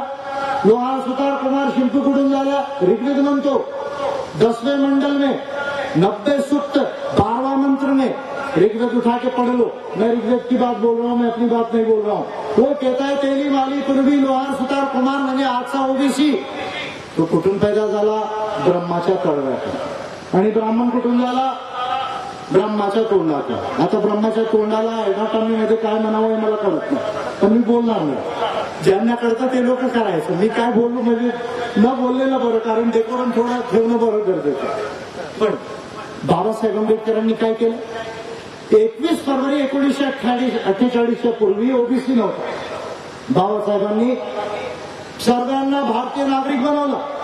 गांधीजींचं काय अपोजिशन होतं? गांधीजींचं पुन्हा टॅक्सच्या वेळेसचं अपोजिशन होतं की दे should not become the part of the constitutional scheme. म्हणजे देशाच्या अस्पृश्यांना, देशाच्या आदिवासींना, देशाच्या भटक्या विमुक्तांना हे जी नवीन घटना बनत आहे 1935 मध्ये, त्याचा पार्ट बनायला नको. They should not get the constitutional recognition. That was the basic opposition of Gandhi. The opposition to the separate electorates was the secondary opposition. But what was the primary opposition of Gandhi? The primary opposition of Gandhi was that they should not get a separate recognition in the constitution. 3600 वर्षापर्यंत वैदिक Brahmanic व्यवस्थेमध्ये ह्या देशाच्या वर्णबहायांना, वर्णबहाय म्हणजे पूर्वाश्रमीचे अस्पृश्य, आदिवासी आणि DNT यांना रिकॉग्निशन नव्हते. शूद्रांना घटनेमध्ये अधिकार नव्हते. बाबासाहेब आंबेडकरांनी सर्वांना नागरिक बनवलं आणि आम्हाला आरक्षण दिलं. आणि ह्या दोन बाबींमुळे आज देशाची 100 कोटी विश्वातील 100 कोटी, आज बहुजन यानी 100 करोड़ है, SC ST DT NT OBC religious minority, ये जो है मिनिस्टर माइनॉरिटी है, ये 20 करोड़ भी नहीं है जो आए ये बाहर से, देश के बाहर से। तो ये सारे के सारे लोगों का प्रोग्रेस हो रहा है, इस बात को ध्यान में रखने की जरूरत है। आणि म्हणून बाबासाहेब आंबेडकरांच्या कॉन्स्टिट्यूशनमुळे एक नवीन भारत बनेल। ह्या देशावर उपकार केले बाबासाहेब आंबेडकरांनी, फक्त आमच्यावर उपकार नाही केले, ह्या देशावर उपकार केले। आणि खरंच जर कोणी राष्ट्रवादी असतील तर त्यांनी बाबासाहेब आंबेडकरांच्या उपकारांना मानायला पाहिजे। काय उपकार केलं? बाबासाहेब आंबेडकर जर नसते, आणि ही गोष्ट मी वारंवार बोलतो और मैं चिल्ला चिल्ला के बोल रहा हूं, कारण मी बाबासाहेब आंबेडकरांवर अथॉरिटी आहे। बाबासाहेब आंबेडकरांना publish literature word to word वाचणारा 99% वर्ड टू वर्ड बाबासाहेब आंबेडकरांना वाचणारा जर विश्वामध्ये कोणी मनुष्य असेल तर तो विजय मानकर आहे, म्हणून मी एवढ्या अथॉरिटीने ह्या गोष्टी बोलतो। आणि माझी लायब्ररी भारतामध्ये पहिल्या 10 लोकांच्या लायब्ररीमध्ये, म्हणजे मी फार अभिमानाने सांगतो की ब्राह्मणांच्या घरी ज्या लायब्ररीच्या पुस्तकं नसतील त्या विजय मानकरांच्या घरामध्ये आहे, लायब्ररीमध्ये। आणि म्हणून मी एवढा चॅलेंजने बोलून राहिलेलो आहे। तसं मी ब्राह्मणांना मारत नाही, मेरे डिक्शनरी में सोकॉल्ड ब्राह्मण का मतलब मूर्ख होता है, माझ्या डिक्शनरीमध्ये कळणं काय, कारण यांनी काय रिसर्च केलं नाही, फक्त घंटी वाजवली। म्हणून जे आहेत माझ्या डिक्शनरीमध्ये सोकॉल्ड ब्राह्मण, मी त्यांना ब्राह्मण नाही म्हणत नाही, तथाकथित ब्राह्मण यानी मेरे डिक्शनरी में मूर्ख होता है, कळलं काय। और पंडित का मतलब महामूर्ख होता है। तो म्हणून जे आहे मैं नेहरू को पंडित नहीं बोलता और तिलक को लोकमान्य नहीं बोलता, सावरकर को वीर नहीं बोलता और गांधी जी को महात्मा नहीं बोलता, क्योंकि ये सारे के सारे जाति के इम्पोजिशन है, कल्चरल इम्पोजिशन। तर म्हणून बाबासाहेब आंबेडकरांनी भारतावर उपकार केला। काय उपकार केला? महत्वाची गोष्ट, जेव्हा भारताला स्वतंत्रता मिळत होती नेहरू फार चिंतित होते। कशाला चिंतित होते? नेहरू म्हणायचे, बार बार ब्रिटिशर से कह रहे कि आप आजादी को हमको दे रहे, ट्रांसफर ऑफ पावर तो हो रहा है, पर हमारे देश का कॉन्स्टिट्यूशन तो लिखने वाला भी कोई दे दो ना साथ में। तर ते म्हणायचे, वो सर आयवर जेनिंग्स यांनी श्रीलंकेचा पहिला संविधान लिहिलं, फर्स्ट कॉन्स्टिट्यूशन ऑफ श्रीलंका, त्यांना द्या आमची देशाची घटना लिहिण्यासाठी। तर ब्रिटिश लोक म्हणाले नेहरूला, अरे नेहरू तुला काय, म्हणजे तू मूर्ख झाला काय? तुला भारताची राज्यघटना लिहिण्यासाठी आयवर जेनिंग्सची काय आवश्यकता आहे? अरे तुमच्या देशामध्ये जे कसा विद्वान मौजूद आहे म्हणे, असा विद्वान आहे की जो फक्त भारताचीच घटना नव्हे पूर्ण विश्वाची घटना लिहू शकतो, असं महान विद्वान भारतामध्ये जे आहे ते अवेलेबल आहे, आणि ते विद्वान डॉक्टर बाबासाहेब आंबेडकर आहेत। आता तुम्ही मजेची बात बघा, गांधीजी वकील होते, त्यांनी घटना नाही लिहिली, नेहरू वकील होते, त्यांनी घटना नाही लिहिली, पटेल वकील होते, त्यांनी घटना लिहिण्याची त्यांच्यात कुवत नाही। मग अय्यंगार होते, राजगोपालाचारी होते, मुंशी होते, एलबी मीटर होते, म्हणजे त्यावेळेस जसे आज जास्तीत जास्त आपल्याला IAS IPS लोक बनवू इच्छितात किंवा आता MBA जास्त करतात लोक इंजिनिअरिंगच्या नंतर, तसं त्यावेळेसचं ट्रेंड होतं की जास्त वकील करायचे, वकील बनायचे त्यावेळेस। म्हणजे भारतामध्ये त्यावेळेस वकिलांची कमी नव्हती, पण तुम्ही बघा एवढे वकील असून सुद्धा भारताच्या स्वतंत्र भारताची घटना लिहिण्याचा जेव्हा प्रश्न आला तेव्हा नेहरू आणि गांधी आणि पटेल यांना सुचत नव्हतं की भारताची घटना कशी लिहायची। आणि त्याच्याबरोबर हे 600 संस्थाने, हैदराबाद, भोपाल, त्रावणकोर, काश्मीर, अलवर, हे 600 संस्थाने यांनी झंडा उचलला की हम इंडिया में नहीं आए। 35% भारत की टेरिटरी ये इंडियन स्टेट्स में थी, 35% भारताची जी टेरिटरी आहे ती हा संस्थानिकांकडे होती। आणि हैदराबाद आणि त्रावणकोर आणि काश्मीर सारखे जे राज्य होते ते फार स्ट्रॉंग होते। त्रावणकोर म्हणजे आजचा जो केरलाचा पोर्शन है, ते म्हणाले हमको जरूरत नहीं इंडिया में, इंडिया की हमको जरूरत नहीं, क्योंकि हम समुद्र से ट्रेड सबसे पहले हमारे साथ ही हुआ। सिंधु संस्कृति के बाद अगर सबसे पहले कहीं शिपाई होगी तो केरला में है। हमारे को व्यापार के लिए जरूरत नहीं, हमको मिलिट्री की जरूरत नहीं, और पैसे की तो जरूरत ही नहीं, क्योंकि सब पद्मनाभन स्वामी ने दबा के रखा है, तो इसलिए पैसे की भी जरूरत नहीं। तो इसलिए केरला के लोग बोले हम इंडिया नहीं आएंगे, हैदराबाद बोले इंडिया नहीं आएगा, कश्मीर बोला इंडिया नहीं आएगा, अलवर बोला, भोपाल बोल रहा है, छोटे छोटे राज्य बोल रहे हैं इंडिया नहीं जाएंगे। तब बाबा साहेब अम्बेडकर 17 जून 1947 को, तब ड्राफ्टिंग कमेटी के चेयरमैन नहीं थे बाबा साहब, तो 17 जून 1947 को बाबा साहब अम्बेडकर ने बड़ा महत्वपूर्ण स्टेटमेंट दिया। क्या स्टेटमेंट दिया? 3 बातें कही बाबा साहेब अम्बेडकर ने। तेव्हा नेहरूला समजत नव्हतं, पटेलला समजत नव्हतं, माउंट बॅटनला समजत नव्हतं की भाई एक फाळणी झाली, पाकिस्तान वेगळा झाला, आता हे 600 राज्यांचं काय करावं। तेव्हा बाबासाहेब आंबेडकर 17 जूनला म्हणाले की ब्रिटिश पार्लमेंटला भारताच्या संप्रभुतेवर, सार्वभौमिकतेवर, सॉव्हरेनिटीवर लॉ पास करण्याचा कोणताच अधिकार नाही, असा कोणता इंटरनॅशनल लॉ नाही ज्याच्या अंतर्गत ब्रिटिश पार्लमेंट भारताच्या सॉव्हरेनिटीवर लॉ पास करू शकतो। पहिला स्टेटमेंट बाबासाहेबांनी दिला। मजेची बाब बघा, आता government of India act 1935 pass झालेला नाही, ट्रान्सफर ऑफ पॉवरच्या फॉर्मॅलिटी चालू आहेत, government of India act under consideration आहे ऑफ द ब्रिटिश कॅबिनेट। आणि बाबासाहेब आंबेडकर म्हणून राहिले की ब्रिटिश गव्हर्नमेंटला भारताच्या सॉव्हरेनिटीवर पास करण्याचा काही लॉ अधिकार नाही ब्रिटिश पार्लमेंटला, पहिली गोष्ट। दुसरी गोष्ट, संस्थानिकांना म्हणतात, ह्या राज्यांना म्हणतात की तुम्हाला जर असं वाटत असेल की तुम्ही संयुक्त राष्ट्रामध्ये जाल आणि संयुक्त राष्ट्रामध्ये जाऊन तुम्ही भारताच्या विरुद्ध स्वतंत्रता मिळवू शकाल, तर तुम्ही मूर्ख आहात, तुम्हाला आंतरराष्ट्रीय लॉचा नॉलेज नाही, संयुक्त राष्ट्र भारताची संप्रभुतेला बघून ओव्हरलुक करून तुम्हाला कधी सेपरेट कंट्रीचा स्टेटस देणार नाही। हे वॉर्निंग बाबासाहेब आंबेडकरांनी हैदराबाद, काश्मीर, भोपाळ आणि कोल्हापूर सारख्या राज्यांना दिले। आणि तिसरी गोष्ट बाबासाहेब म्हणाले की तुम्ही भारतामध्ये या, तुमचा सेटलमेंट, कॉन्स्टिट्युशनल सेटलमेंट आम्ही करू, त्याचा मार्ग मी दाखवतो की भारतामध्ये राज्य कसे सबमर्ज होऊ शकतात। आणि त्याच्यानंतर नेहरूने आणि पटेलने कंपेल होऊन बाबासाहेब आंबेडकरांना ड्राफ्टिंग कमिटीचं चेअरमॅन बनवलं, कारण जर बाबासाहेब आंबेडकर नसते तर भारताची एक फाळणी नाही 600 फाळणी झाली असती। ही हिस्टॉरिकल पोझिशन जी आहे ती भारतावर आहे। म्हणून बाबासाहेब आंबेडकरांनी एक संघ भारत बनवण्यासाठी उपकार केले।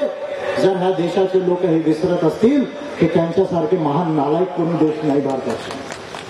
म्हणून बाबासाहेब आंबेडकरांनी फक्त बहुजनांनाच मुक्त केलं नाही, भारताला एक संघ केला आणि एक नवीन भारत बनवला। काय नवीन भारत बनवला? 26 जानेवारी 1950च्या पूर्वी किंवा 26 नोव्हेंबर 1949च्या पूर्वी 4 भारत होते।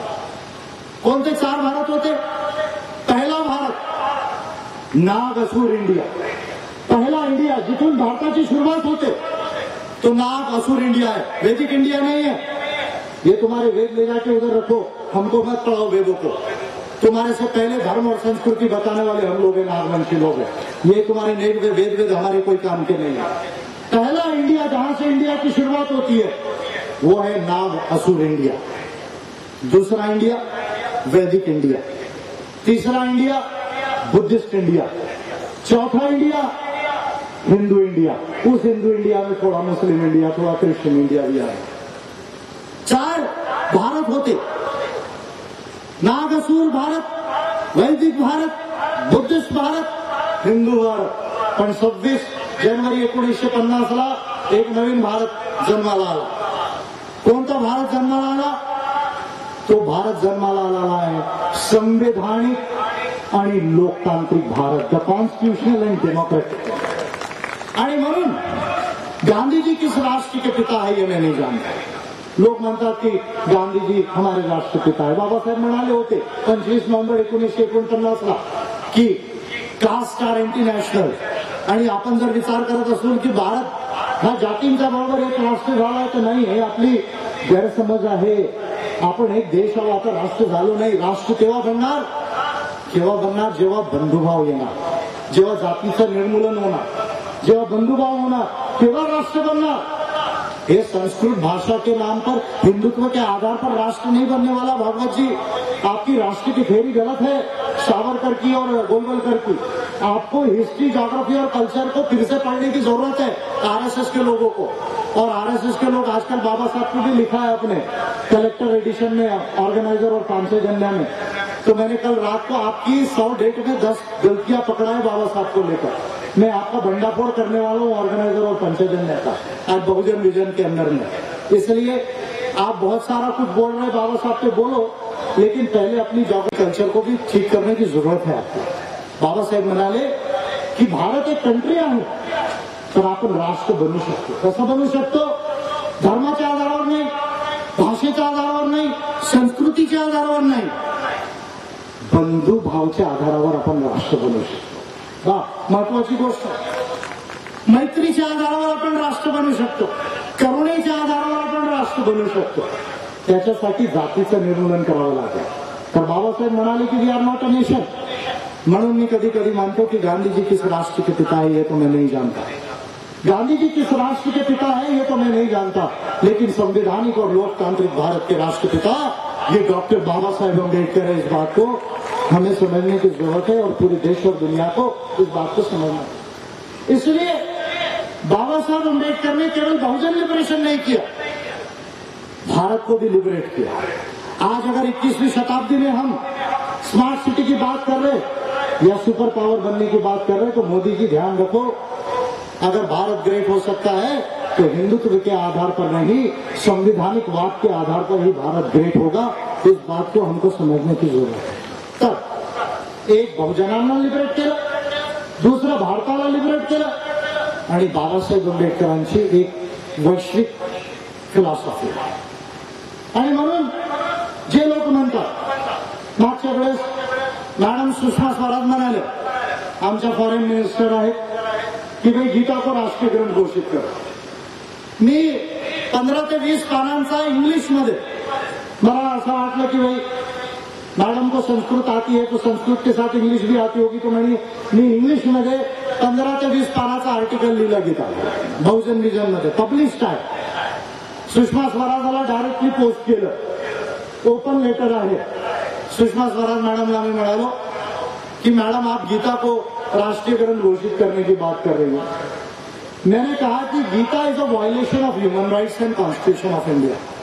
गीता ची जी टीचिंग आहे, जी फिलॉसॉफी आहे, ती भारतीय राज्यघटने आणि मानव अधिकाराचा व्हायलेशन आहे. का व्हायलेशन आहे? कारण गीतामध्ये वाचन केल्यानंतर, तुम्ही वाचल्यानंतर, मी काही न वाचल्याशिवाय बोलून नाही राहिलो, काय भेटणार तुम्हाला?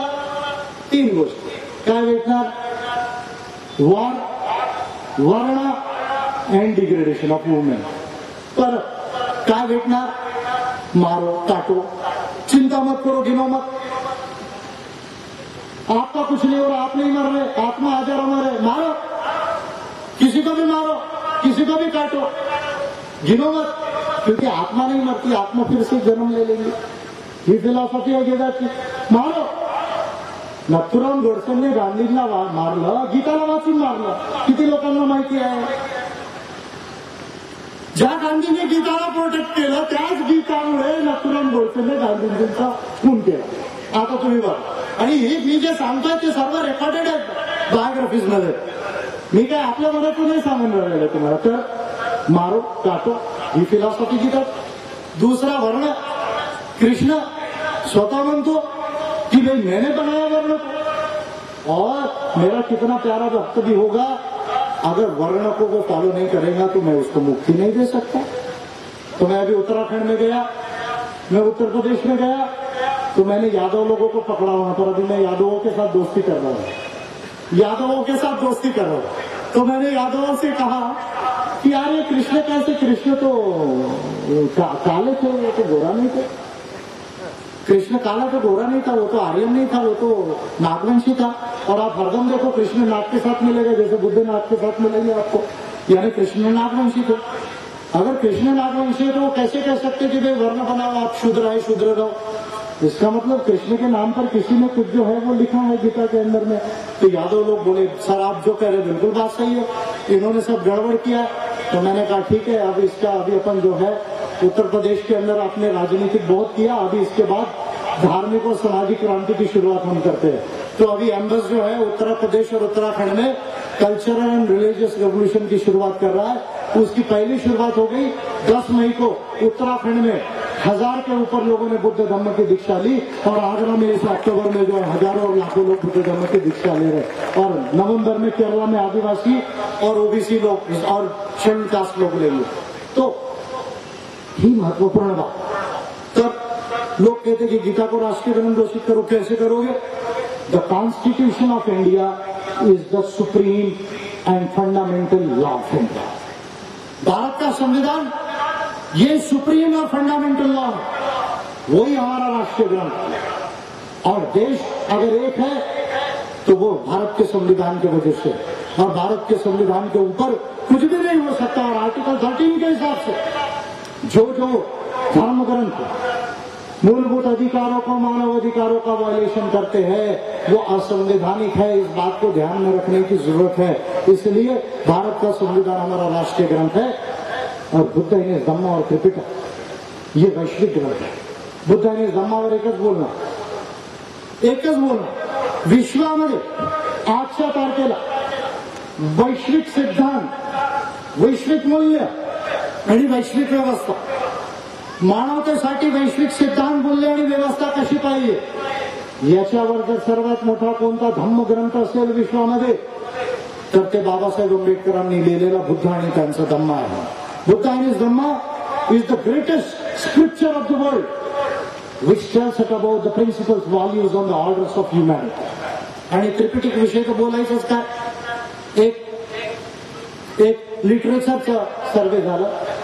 फॉरेनर लोकांनी लिटरेचरवर सर्वे केला, भारताच्या लिटरेचरवर आणि विश्वाच्या लिटरेचरवर सर्वे केला. त्याच्यामध्ये विंटरनीजचा एक सर्वे आहे, आणखी पण खूप ऑथर्स आहेत त्यांचा सर्वे आहे लिटरेचर. तर ते एक स्कॉलर म्हणतो की त्रिपिटक एवढा मोठा ग्रंथ आहे म्हणून, एवढा मोठा ग्रंथ आहे, फक्त चायनीज त्रिपिटक जर छापलं, फक्त चायनीज त्रिपिटक जर छापलं तर 5 लाख पेजेसची आवश्यकता भासणार. एवढा मोठा आहे म्हणजे त्रिपिटक, 5 लाख. आणि म्हणून आजही जे लोक वाचत नाही त्यांच्यासाठी सांगतो, जर जे वाचत असतील त्यांच्यासाठी सांगतो की विश्वामध्ये सर्वात जास्त लिटरेचर जर कोणत्या रिलिजनवर पब्लिश होत असेल तर ते बुद्धिझम आणि ख्रिश्चॅनिटीवर होतो, दुसऱ्या रिलिजनवर होत नाही. आजही त्याचं मूळ कारण आहे, कारण भगवान बुद्धांनी जे धम्म, जे सिद्धांत त्रिपिटकमध्ये दिले ते आजही कालप्रसंगिक आहेत, आजही आमच्या दुःखाच्या निवारणासाठी प्रासंगिक आहेत. म्हणून बुद्ध आणि त्यांचं धम्म आणि त्रिपिटक हे वैश्विक ग्रंथ आहेत आणि भारताचं संविधान हा आमचा राष्ट्रीय ग्रंथ आहे. तो फंडामेंटल लॉ आणि सुप्रीम लॉ महत्वपूर्ण. आता बाबासाहेब आंबेडकरांची एक वैश्विक फिलॉसॉफी काय वैश्विक फिलॉसॉफी आहे? 2 महत्वपूर्ण. बाबासाहेब आंबेडकरांना विश्वामध्ये एवढा का मानू लागलेले आहेत लोक? त्याचं मुख्य कारण आहे, कारण बाबासाहेब आंबेडकर एकमात्र असे पॉलिटिकल आणि मॉरल फिलॉसॉफर आहेत ज्यांनी भारताच्या समोर जाऊन मॉडर्न वर्ल्ड अँड न्यू वर्ल्डची फिलॉसॉफी दिली. Modern world and new world काय म्हणतात बाबासाहेब आंबेडकर? की विश्वाचे प्रॉब्लेम्स जर सॉल्व्ह करायचे असते, आज प्रॉब्लेम आहे, गरिबी आहे विश्वामध्ये, आर्थिक शोषण आहे, पर्यावरणाचा प्रॉब्लेम आहे, काळ्या गोऱ्यांचा प्रॉब्लेम आहे, स्त्रियांबरोबर भेदभाव आहे, आदिवासींबरोबर भेदभाव आहे, रेसिझम बरोबर कास्टिझम सुद्धा आहे. विश्वामध्ये आजही प्रॉब्लेम्स आहे. बाबासाहेब आंबेडकर म्हणतात की विश्वाच्या प्रॉब्लेम जर सॉल्व्ह करायचे असतील तर आधुनिक जगत बनवण्याची गरज आहे, मॉडर्न वर्ल्ड बनवण्याची गरज आहे. मॉडर्न वर्ल्ड ज्यांनी रायटिंग अँड स्पीचेस वाचले असतील, व्हॉल्यूम नंबर 3 उचला फिलॉसॉफी ऑफ हिंदुइझम एक चॅप्टर आहे.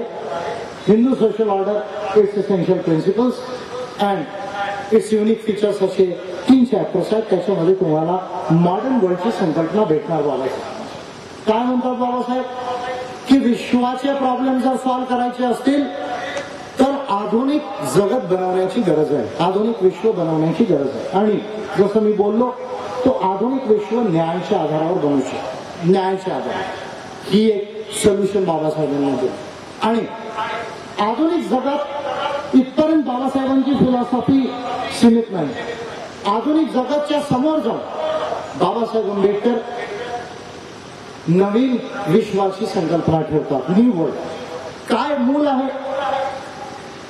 बाबासाहेब आंबेडकरांच्या फिलॉसॉफीचं मूल आहे की the object of philosophy is the reconstruction of world. म्हणजे विचाराचा, तत्वज्ञानाचा, ज्ञानाचा जर काही लक्ष असायला पाहिजे तर दुनियाची पुनर्रचना करणे. मला किती डिग्रीज मिळाल्या, किती पीएचडीज मिळाल्या, किती डिलीट मिळाल्या, हे मोजणं नाही. ते चांगलं आहे तुमचं पर्सनल अचिव्हमेंट, पण आपल्या नॉलेजचं, आपल्या विचारांचं, आपल्या तत्वज्ञान त्याच्याने विश्वाची पुनर्रचना होऊ शकते काय? दुःखांचं निवारण होऊ शकतो काय? मानव दुःखांचं निवारण होऊ शकतो काय? आणि विश्वाला आपण सुखी करू शकतो काय? हे त्याचा ऑब्जेक्ट असायला पाहिजे. आणि म्हणून बाबासाहेब आंबेडकर असे म्हणतात की आधुनिक जगत जर बनवायचं असेल तर न्यायाच्या आधारावर बनवू शकतो. आणि त्याच्या समोर जाऊन जर नवीन विश्व बनवायचं आहे तर ते धम्माच्या आधारावर बनवणं गरजेचं आहे. फक्त धम्माच्या आधारावरच नवीन विश्व बनवू शकतो. मानव दुःखाच्या निवारण होऊ शकतो आणि विश्वाला आपण सुखी बनवू शकतो. अशी महान प्रबुद्ध भारत आणि प्रबुद्ध विश्वाची फिलॉसॉफी जर कोणत्या एक विश्वातील फिलॉसॉफरने दिली असेल, रेव्होल्युशनरीने दिली असेल, तर तो मार्क्स नाही, तो मिल नाही, तो वॉल्टर नाही, तो राउसो नाही, तो रसेल नाही, तो जेफरसन नाही, तो रॉल्स नाही, तो नागेल नाही, तो अमर्त्य सेन नाही, तो व्हॅलेंटिनी नाही, ते फिलॉसॉफर बाबासाहेब आंबेडकर आहे. ही गोष्ट आम्हाला आवर्जून लक्ष देण्याची गरज आहे. म्हणून आपला जो लक्ष आहे तो लक्ष खूप महान आहे. आपल्या चळवळींचं लक्ष हे फक्त काही अकोला डिस्ट्रिक्टपर्यंत सीमित नाही, काही फक्त महाराष्ट्रापुरतं सीमित नाही किंवा भारतापुरता सीमित नाही, फक्त देशाच्या एससी पुरता किंवा बहुजनांपुरता सीमित नाही. आपल्या चळवळीचं लक्ष महान आहे जे बाबासाहेब आंबेडकर देऊन गेले. काय देऊन गेले? काय करायचंय? एक भारत को प्रबुद्ध भारत बनाना है, उसके आगे जाके प्रबुद्ध विश्व बनाना है. जी Prabuddha India and Prabuddha world, Prabuddha new world, that is the goal of Ambedkarism. हे लक्ष आहे. म्हणजे आपल्याला डॉक्टर आंबेडकर भगवान बुद्ध जयंती जी आपण सेलिब्रेट करतो किंवा धम्मचक्र प्रवर्तन करतो किंवा 6 डिसेंबरला आपण वंदन देतो, ह्या सर्व गोष्टींमागे आपल्याला ही आपल्या मनामध्ये, आपल्या डोक्यामध्ये ह्या गोष्टी ठेवणं आवश्यक आहे. तर भारतामध्ये प्रबुद्ध भारत जर बनवायचा असेल, बहुजन समाजाची मुक्ती करायची असेल तर आपल्याला आंबेडकरिझमला यशस्वी करणं गरजेचं आहे. आंबेडकरिझमला यशस्वी करणं गरजेचं आहे. आता आंबेडकरिझमला यशस्वी करण्यासाठी भारतामध्ये कधी आमच्या ऑर्गनायझर्स लोकांनी तुम्हाला सांगलं असेल किंवा एक दिवसाचा कॅडर कॅम्प होईल, त्याच्यामध्ये तुम्ही बसा, तुम्हाला थोडं आणखी डिटेलमध्ये कळेल. पण मी तुम्हाला प्रमुख गोष्टी सांगतो. काय? India requires an Ambedkarite revolution today. India requires an Ambedkarite revolution today. भारताला आंबेडकराईट क्रांतीची आवश्यकता आहे. भारतामध्ये आपल्याला आंबेडकराईट क्रांती आणायची आहे. Blue revolution under the blue sky. ये आसमान का कलर कैसा है? कैसा है बोलो? समुद्र के पानी का कलर क्या है? आसमान का कलर? तो दुनिया कैसी चाहिए? बरोबर है ना? लाल पीली भगवी चलेगी क्या? नहीं चलेगी. कैसा होना चाहिए? नीला. And blue is beautiful. Blue stands for humanism, blue stands for revolution, blue stands for rationalism, blue stands for welfarism, blue stands for ethnicism, sorry, and blue stands for morality, welfare, wellbeing of all. म्हणजे blue हा जो colour आहे याचा सारखा विशाल colour नहीं.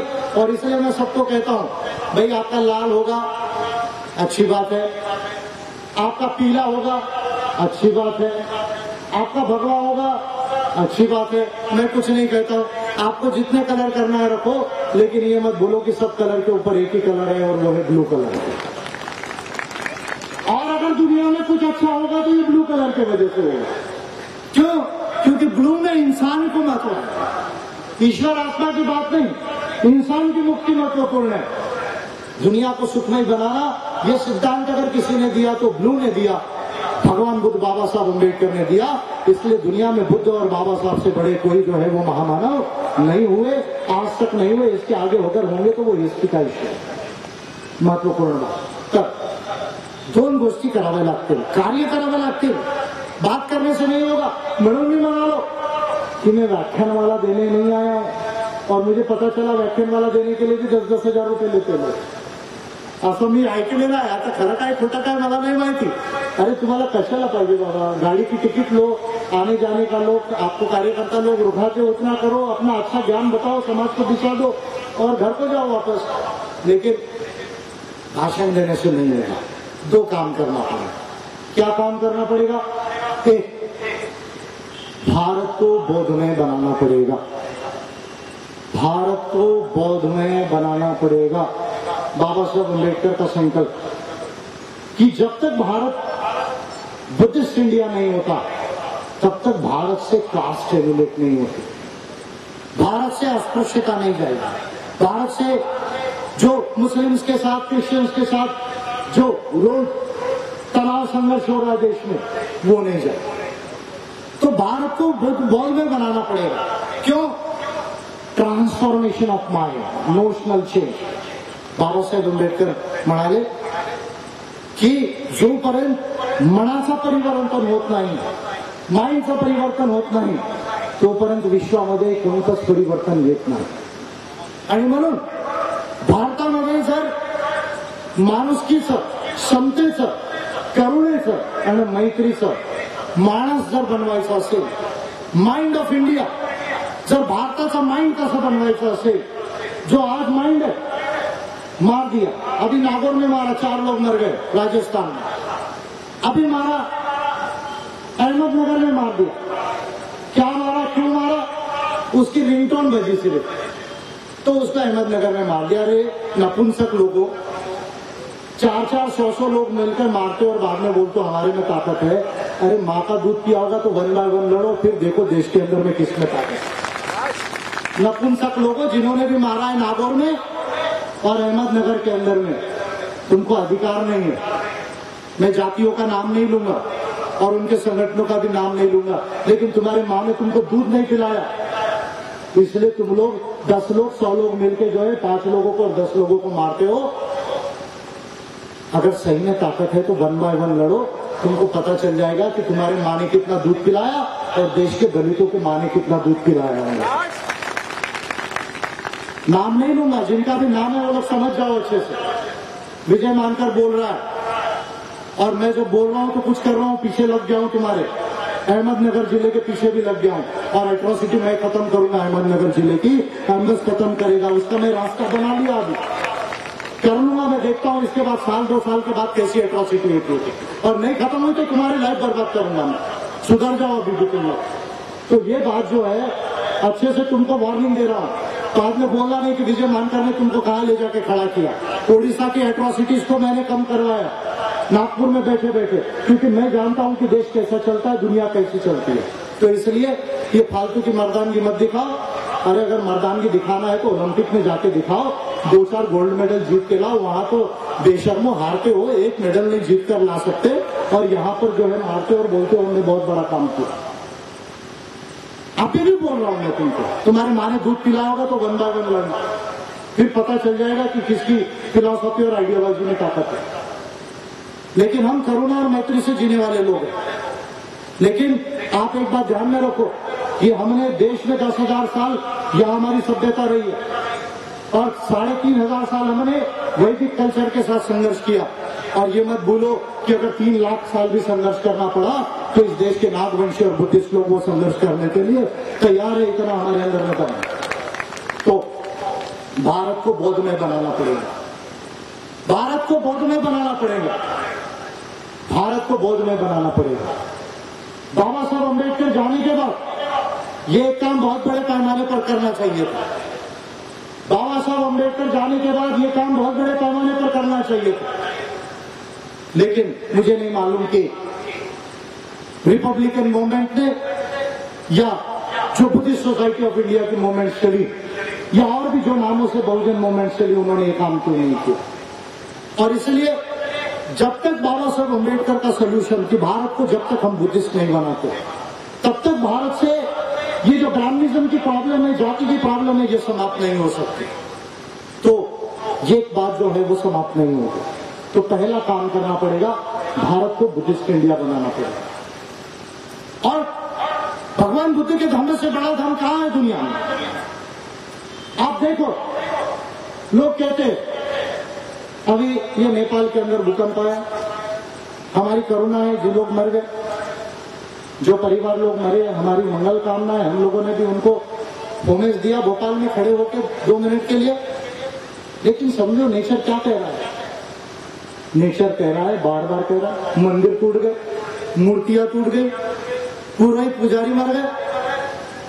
प्रकृति बार बार संदेश दे रही, there is no god, there is no god. प्रकृति बार बार संदेश दे रही है, देयर इज नो गॉड। लेकिन इंसान के शोषण के लिए जो मानसिक गुलामी जो धर्म से निर्माण होती है, उसको छोड़ने के लिए तैयार नहीं। बद्रीनाथ में बाढ़ आई, 25,000 लोग मर गए, मंदिर टूट गए, मूर्तियां टूट गई, पुरोहित मर गए। मैं उत्तराखंड में बोला, यार वो ईश्वर कहाँ है मुझे तो बताओ। जो ईश्वर अपनी मूर्ति को नहीं बचा सकता, जो ईश्वर अपने मंदिर को नहीं बचा सकता, अपने पुरोहित को नहीं बचा सकता और अपने भक्तों को नहीं बचा सकता, वो ईश्वर कहाँ है? जरा कोई मुझे बताए तो दुनिया के अंदर कि वो कहाँ बैठा है। मैं भी तो उससे बात करूं कि भैया तू क्या कर रहा है इस दुनिया के अंदर। देखो, आप ध्यान दो, रैशनलिज्म है, रैशनलिज्म को समझने की जरूरत है। कोई क्रिटिसिज्म नहीं, मैं जनरल बोल रहा हूं। बुद्ध की भी मूर्ति टूटी है, लेकिन बुद्ध ने ईश्वर नहीं बोला, उन्होंने कहा मैं इंसान हूं। दुनिया में एक ही महामानव ऐसे हुए जिन्होंने कहा कि मेरे धर्म का मकसद है, मेरे धर्म का केंद्र है इंसान और नैतिकता, और मेरे धर्म का लक्ष्य है मानव दुखों का निवारण करना। और आप केवल मैं कह रहा हूं इसलिए मत मानो, कोई बुक्स कह रही है इसलिए मत मानो, उसको अपनी प्रज्ञा से जांच के देखो। अगर सत्य हो, कल्याणकारी हो तो उसको मानो, अन्यथा उसको छोड़ दो। ऐसा बोलने वाला पूरी दुनिया में कोई महामानव नहीं हुआ, वो महामानव भगवान बुद्ध है। और इसलिए आज जिस बुद्ध ने राजपाट को छोड़ा, लोग पैसे के पीछे जाते, सत्ता के पीछे जाते, जाए कोई दिक्कत नहीं है, वो भी जरूरी है।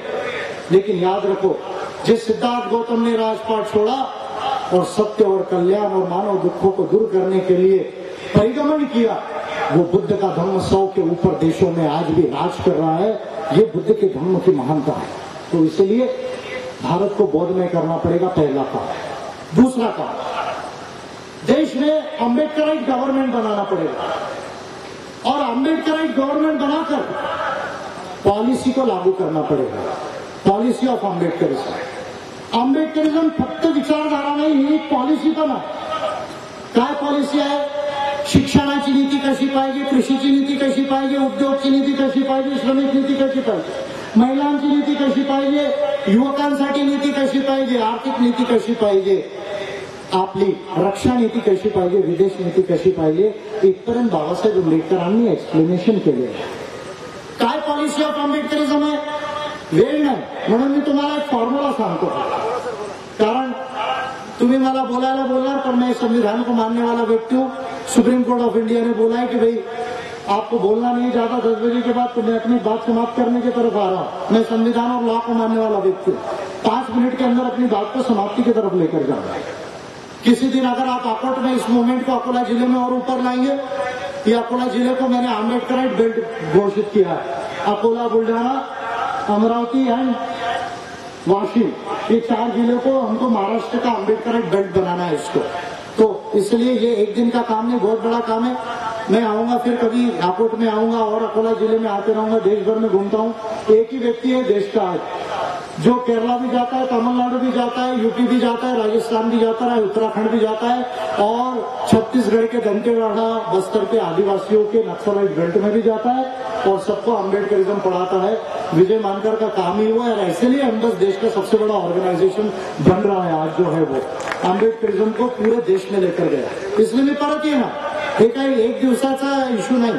तुम्ही म्हणणार अच्छा है, हम सर को आज सुनेंगे, ताली बजाएंगे, बाद में घर जाके सो जाएंगे, तो चूक तुमचा विचार चूक है। विजय मानकरला तुम्ही एक वेळा ऐकलं, मी तुम्हाला सोडणार नाही, एम्बस तुमच्या मागे येणार, तुम्हाला केडर बनवणार, तुम्हाला चळवळीमध्ये आणणार. म्हणून शॉर्टमध्ये बोलतो. काय आंबेडकरिझम ही विचारच नव्हे, ही एक नीती पण आहे. काय नीतीमध्ये आहे? एक फॉर्म्युला सांगतो, कारण वेळ नाही. Policy of Ambedkarism is equal to, आंबेडकरवादाची नीती काय आहे? कॉन्स्टिट्यूशनल डेमोक्रेसी म्हणजे संविधानिक लोकशाही plus fundamental rights and human rights, मूलभूत हक्क आणि मानव हक्क प्लस रिझर्वेशन्स, अफर्मेटिव्ह ऍक्शन्स म्हणजे आरक्षण आणि अफर्मेटिव्ह ऍक्शन अमेरिकामध्ये जशी पॉलिसी आहे ती, प्लस समान संधी उपाय म्हणजे लँड, लेबर आणि कॅपिटल मार्केट म्हणजे भूमी, श्रमिक आणि वित्ताच्या मार्केटमध्ये जे आहे तिथे समान संधी आणायला पाहिजे ही, प्लस वेलफेअर स्टेट, कल्याणकारी राज्य म्हणजे राज्याला कल्याण करणं हेच त्याची ड्युटी आहे, प्लस आंबेडकराईट इकॉनॉमिक्स, आंबेडकराईट अर्थशास्त्र, plus individual good, common good, public good, universal good. म्हणजे बुद्धाच्या भाषेत सांगायचं झालं, बहुजन हिताय बहुजन सुखाय, बहुजन हिताय बहुजन सुखाय, भवतु शब्द मंगलम, सब्बे सत्ता सुखी होंतु, सब्बे सत्ता सुखी होंतु, सब्बे सत्ता सुखी होंतु. हे काही स्लोगन नाही, हे एक नीती आहे बुद्धाने दिलेली आहे. बहुजन हिताय बहुजन सुखाय means the greatest good of the greatest number or the common good or public good. And bhavatu sabba mangalam means public good, individual good. And sabbe satta sukhi hontu म्हणजे विश्वामध्ये जिथे पण लाईफ असेल ह्या अंतरिक्षमध्ये पूरे युनिवर्स में उनका सबका कल्याण होना चाहिए, that is the universal good. तर individual good, common good, public good and universal good plus humanism is equal to policy of Ambedkarism. परत रिपीट करतोय, संविधानिक लोकतंत्र अधिक मूलभूत अधिकार आणि मानव अधिकार अधिक आरक्षण आणि अफर्मेटिव्ह ऍक्शन अधिक समान संधी उपाय अधिक कल्याणकारी राज्य अधिक आंबेडकराईट अर्थशास्त्र अधिक individual good, common good, public good, universal good अधिक माणुसकी म्हणजे आंबेडकरवादाची नीती होय. जर याची डिटेल्स आहेत खूप, जर शिक्षणाच्या, कृषीच्या, श्रमिकांच्या, महिलांच्या, युवकांच्या आर्थिक नीतीमध्ये आणि डिफेन्स आणि फॉरेन पॉलिसीमध्ये जर लागू केलं तर माझा चॅलेंज आहे की 10 वर्षामध्ये भारत पहिल्या 10 रँकमध्ये विश्वामध्ये येऊ शकतो. ही पॉलिसी ऑफ आंबेडकरिझम आहे, ज्याला आपल्याला आंबेडकराईट गव्हर्नमेंट बनवून इम्प्लिमेंट करावं लागेल. आता भारताला जर प्रबुद्ध भारत बनवायचा आहे, जर बहुजनांची मुक्ती करायची आहे तर ब्राह्मनिझमला डिस्ट्रॉय करावं लागेल. ब्राह्मनिझम काय आहे? परत फॉर्म्युला सांगतो सायंटिस्ट सारखं. Brahmanism is equal to caste and caste capitalism plus adharma is equal to Brahmanism. ब्राह्मणवाद काय आहे? जाती. जोपर्यंत जाती राहील देशामध्ये समस्या राहील. जातीय पुंजीवाद, जातीय भांडवलशाही. 10% लोकांजवळ 55% संपत्ती आहे देशामध्ये. 100 लोक आपल्या भारताचा 25% जीडीपी कंट्रोल करून राहिलेले आहे. 60% लोकांजवळ फक्त 13% संपत्ती आहे देशामध्ये. आणि भारताचा काळा धन जो भारतामध्येच आहे, बाहेर जो आहे तो तर फक्त 1.25 लाख कोटीपर्यंत आहे. पण भारताचा जीडीपी म्हणजे 128 लाख कोटीचा अर्धा म्हणजे 50% ऑफ द जीडीपी हे भारताची ब्लॅक इकॉनॉमी आहे, ज्याला आपण काळी अर्थव्यवस्था म्हणतो. ती काळी व्यवस्था फक्त 4% लोकांच्या हातात आहे. 3 ते 4% लोकांच्या हातात. म्हणजे भारतामध्ये जातीय पुंजीवाद आहे.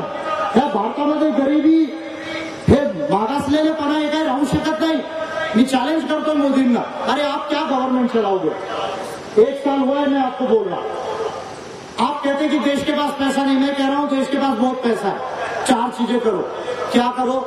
एक फॉरेन का पैसा लाओ, जल्दी लाओ. 1 साल पूरा हो गया और 15 लाख डालो हमारे अकाउंट में. बहुत दिनों से हम राह देख रहे, अभी तक नहीं आया. एक काम करो, दूसरा काम करो. क्या करो? 5,27,000 करोड़ रुपया यानी 5% ऑफ जीडीपी हर साल व्यापार से, व्यापार से देश के बाहर जाता है। फाइनेंशियल इंटीग्रिटी रिपोर्ट की डिटेल्स है फोर्ड फाउंडेशन के साथ कि फाइनेंशियल इलिसिट फाइनेंशियल फ्लोज में भारत में व्यापार के माध्यम से 5,27,000 करोड़ रुपए जाता है, उसको बंद करो। हवाला अकाउंट को कंट्रोल करो। देश के अंदर ये जो आधी अर्थव्यवस्था, काली अर्थव्यवस्था है, उसको जो है आप खत्म करो और देश के मंदिरों की संपत्ति का राष्ट्रीयकरण करो। जो 100 लाख करोड़ वहां पर भी पड़ा हुआ है, ये 4 काम करो और उसको भारत के सरकार के बजट में लो। हर एक को शिक्षा, हर एक को घर, हर एक को स्वास्थ्य, हर एक को प्रोविडेंट फंड, हर एक को पेंशन, हर एक को रोजगार और हर एक के पास में शेयर या सर्टिफिकेट की संपत्ति। ये काम करो, भारत के अंदर से 10 साल से विषमता समाप्त हो जाएगी। ये मोदी गवर्नमेंट को अम्बेडकर अर्थशास्त्र का नया फॉर्मूला है। ये बेवकूफ बनाना छोड़ो कि सरकार वर्कार के पास पैसा नहीं है, बहुत पैसा। तो भारत में अम्बेडकर सरकार बनाना पड़ेगा, उसके बाद पॉलिसी को लागू करना पड़ेगा, भारत को बोर्ड में बनाना पड़ेगा। संघ एम्बस ने यह काम अपने ऊपर लिया है। संघ एम्बस एकमात्र ऐसा ऑर्गेनाइजेशन है देश का जो संपूर्ण अम्बेडकरवाद को कामयाब कर रहा है और हमने यह संकल्प किया है कि 2036 तक हम अम्बेडकरवाद को कामयाब बनाएंगे। इस साल 2 धम्म दीक्षाएं आगरा में, उत्तर प्रदेश में और केरला में, जहां लाखों लोग बुद्ध धम्म की दीक्षा लेंगे। हमारी ऐसी कोशिश है क्योंकि ऐसा देश में स्वाभाविक रूप से लोगों के अंदर इच्छा जाग रही है बुद्धिज्म को लेने की। तो जब 2021 का सेंसस आएगा तो भारत के अंदर में बौद्धों की पॉपुलेशन तीसरे नंबर पर होनी चाहिए। ये एक हमारी कोशिश है और स्वाभाविक रूप से ऐसा लोग जो है वो सोच रहे थे, असा विचार करून राहिलेला आहे। जर सर्व चांगलं झालं तर 2021चा सेन्सस हे आमचा सेन्सस राहील आणि 2031चा जो सेन्सस आहे त्याच्यामध्ये खूप मोठे प्रतिसाद भेटणार। हे काम आहे आणि मी तुम्हाला म्हणतो की आप लोग संगठित हो। जब अम्बेडकर सरकार बनेगी 5-10 लोकसभा में मेंबर पार्लियामेंट अम्बेडकर जिताकर भेजो, फिर देखो कि हम इस देश में पार्लियामेंट में क्या नहीं करते। रोज उठे सुबह शाम इनकी पिटाई करेंगे हम लोग पार्लियामेंट के अंदर में। कौन सी पिटाई? संविधान की पिटाई, कानून की पिटाई, पॉलिसी की पिटाई, मानवतावाद की पिटाई। किसी को मारेंगे नहीं, किसी को गाली गलौज नहीं करेंगे, पर ये देश संविधान से, कानून और नीति से कैसा चलना चाहिए, ये 5 भी अम्बेडकराइट अगर चुनकर गए तो हम ये काम कर सकते हैं। इसके लिए 20 लाख कैडर और 50 लाख कैडर और 20,000 ऑर्गेनाइजर देश के 20 राज्यों में बनाना पड़ेगा। उसके लिए कैडर 1 दिन का करना पड़ेगा, 8 दिन का ट्रेनिंग करना पड़ेगा, कमिटेड एंड प्रोफिशिएंट अम्बेडकराइट बनना पड़ेगा और देश को इंटेलेक्चुअल एंड मॉरल लीडरशिप देना पड़ेगा। दुनिया को एक ह्यूमैनिटेरियन एंड एनलाइटेंड लीडरशिप देना पड़ेगा। ये काम अम्बेडकराइट लोग केवल कर सकते हैं।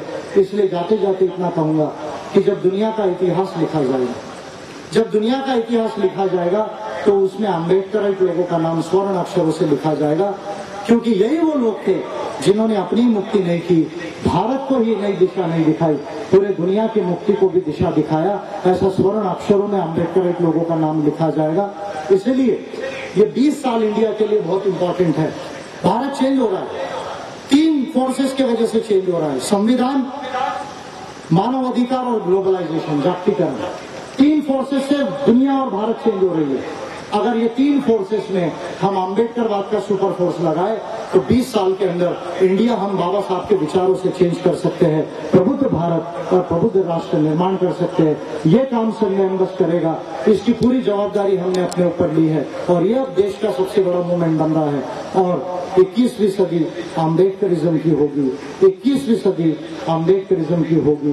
देश और दुनिया हमारी होगी, देश और दुनिया हमारी होगी। जय भीम, जय फुले, जय प्रबुद्ध भारत।